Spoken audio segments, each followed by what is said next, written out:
Hi, everybody. Robert Goodwin here, talking about Farwell's six marks of leadership. Uh, he discusses the six marks and their effects on the target audiences, and he also discusses how these have been deployed by leaders in the past. And he also, in a few cases, talks about how these have actually been used by dictators for a not so good reason. The first mark is honesty and sincerity. Then we have a track record of success, vision for the future, strength and integrity, echoing the values of those you represent, and caring. Um, the first one, honesty and sincerity. Uh, he lists President Reagan, Clinton, and Bush as people that have been able to deploy this tactic, or not even really deploy it, but they were able to succeed because people believed them to be honest and sincere. People believed that they were sincere in their words and actions, and it actually even got Reagan and Clinton both through scandals because even though they messed up, people still believed they were honest and sincere. Um, the second example for honesty and sincerity was Hitler and Stalin.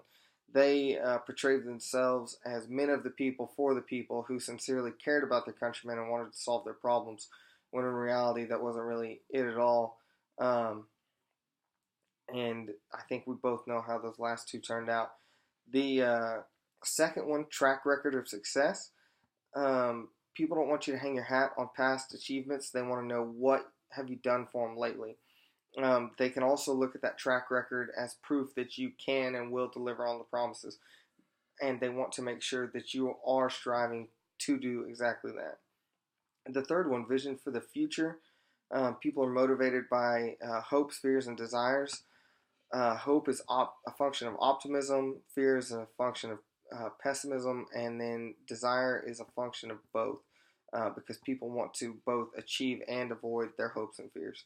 Um, and leaders uh, how will leaders help you achieve your hopes and avoid your fears? And that's what people really want to know. You have to kind of display that to them and get them to get on board with what you're trying to do.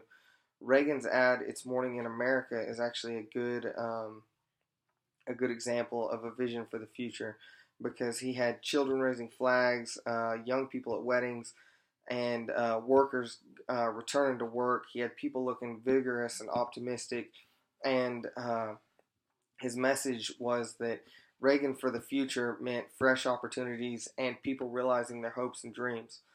Um, and he was kind of able to capitalize on that uh, and use that successfully.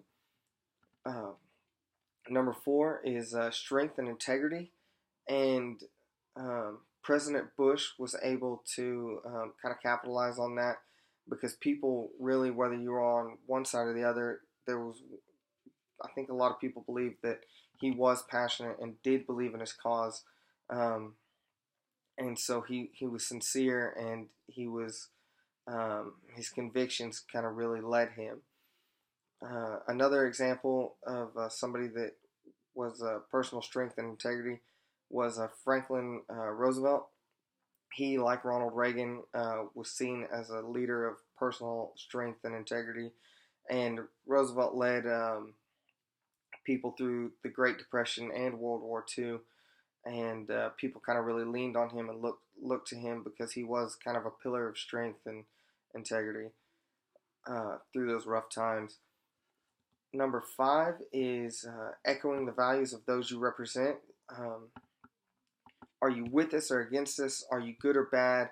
Are you one of us or are you not? Uh, the first example that the book uses is Teddy Teddy Roosevelt. He was born into a wealthy family, but he tried to he tried to portray himself as a masculine populist. He controlled his image. He wasn't allowed to be photographed playing tennis in his all white uniform and shoes, but he was photographed, riding horses and stuff like that.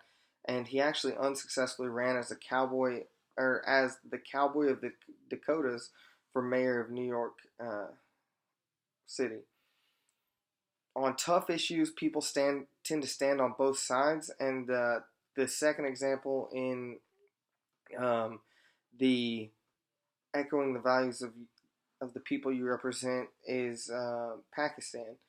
And it talks about how polling showed that the people as a whole were against violent extremism, but the country also housed bin Laden. They also, it talks about how Pakistan wanted to counter it, but they weren't willing to let Washington intervene because Washington wasn't really one of them, and it kind of was a threat to their national sovereignty. 63% of the people polled actually disapproved of the operation to kill bin Laden, and then 55% said it was a bad thing that the terrorist leader was actually dead. Uh, People felt that it had shown a bad light on their government and kind of portrayed them as either complicit or incapable. Uh, and so that's where they kind of stood. They were on the fence about the bin Laden issue because they didn't really want Washington intervening and kind of threatening their national sovereignty there. Um, and then we move on to the sixth one, and it talks about how caring is listening, and that just because somebody's listening doesn't necessarily mean they want to fix your problems. And it gives the example that dictators actually listen to find out who to suppress, and I mean that's not necessarily going to fix things. That's just a way to keep people down and try and get a stronger hold on their power. That is everything that I have for the marks of leadership. Thanks for listening.